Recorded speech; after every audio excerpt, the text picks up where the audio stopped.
ko siyang intact considering the distance and yung capacity ng hospital po namin, tsaka RHU na hindi po high-tech.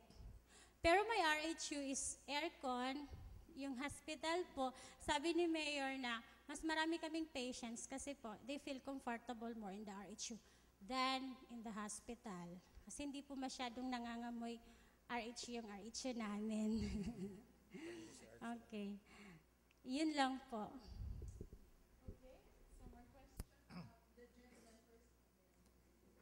May dagdag lang ako, ma'am.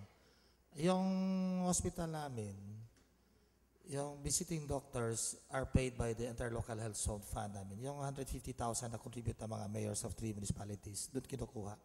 Kasi dalawa lang doctors at saka isang resident doctor at saka yung chief of hospital.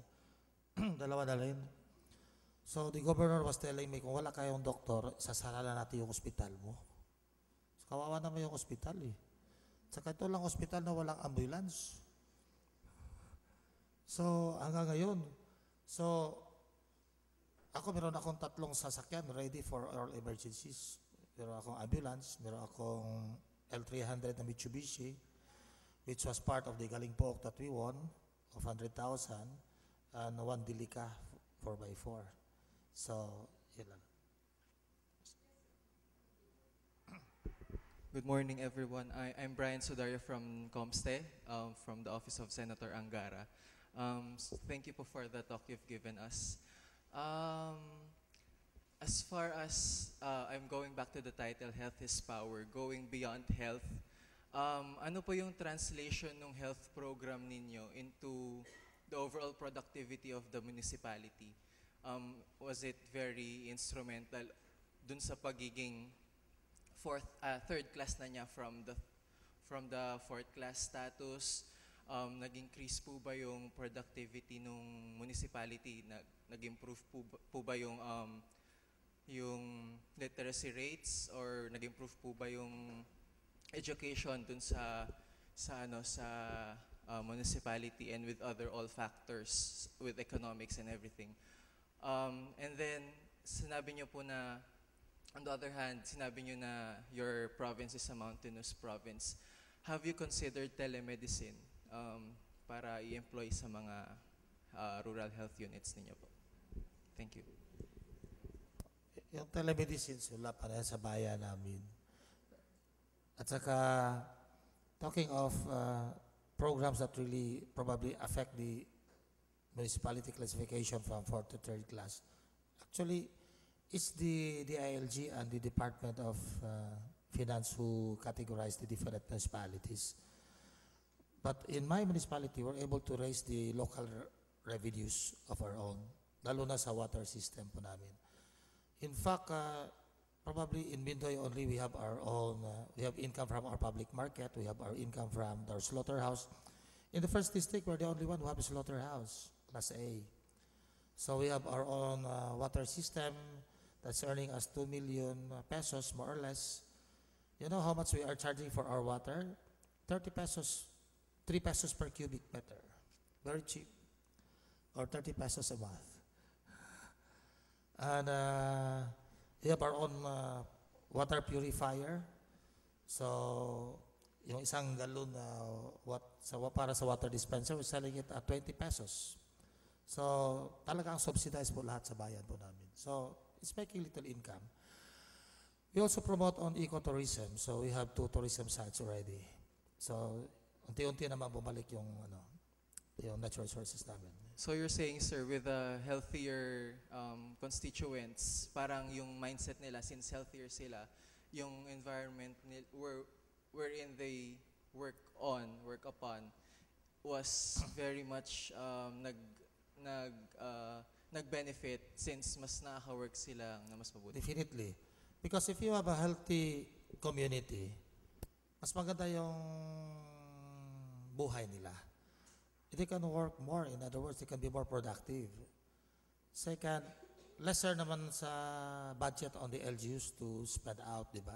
I was trying to say kanina, yung health hospitalization claims amounted to 14 million. Kung wala pa yung program siguro, it would be taken from the coffers of the LGU or probably from the pocket of the poor farmers that we have. Kung walang insurance sila. Kaya sabi ko sa kanila, buti na yung may insurance dahil we don't know when we get sick. Hindi natin alam kung kailan, saka saan. Like me, in 2000, pumunta lang ako na Maynila, kumuha lang ako patrol car, nagka-appendectomy ako dito. So, pumasok ako sa St. Luke's. Buti na lang, na doon yung brother ko, nagpa-check up. So, nakatulong rin yun. So, I was operated. Pero I never expected to come to Manila just for having that surgery. So, nakatulong. Philip paid us 15,000, but I have to pay St. Luke another 75,000 for 3 days. Kaya expensive yung health. Thank you, Vice Mayor.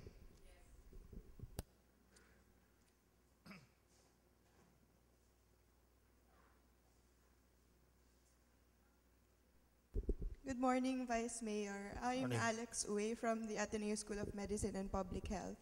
I have 2 questions pero unrelated sila. But the first one, I'll ask first kasi this is related to what Teddy was asking. Regarding sa midwives and then sa supply din ng doctors in your municipality. Kasi nasabi na mahirap maghanap ng mga kapalit. So, in this case, what's the educational status of the locals? And then, are you thinking or planning, or do you have programs which would encourage the local citizens to study or to train as midwives and as doctors in order to serve the community? Okay.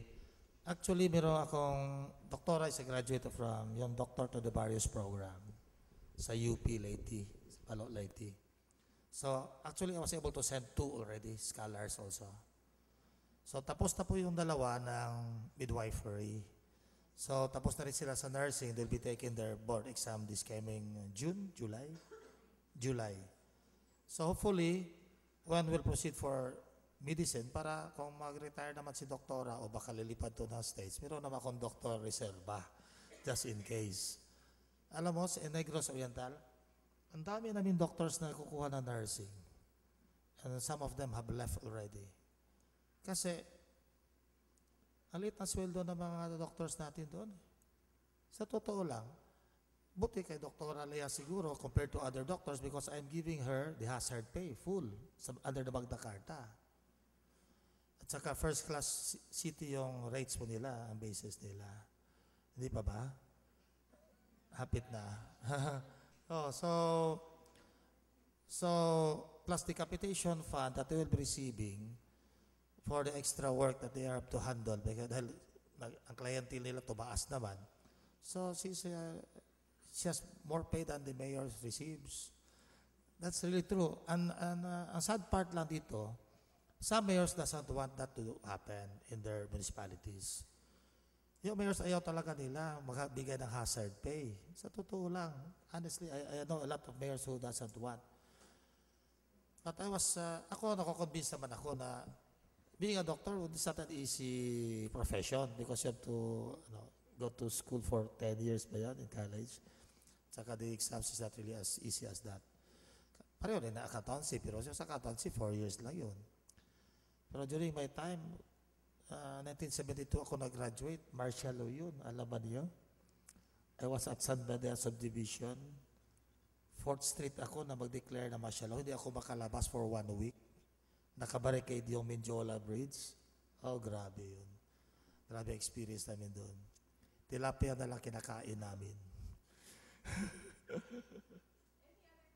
Yes.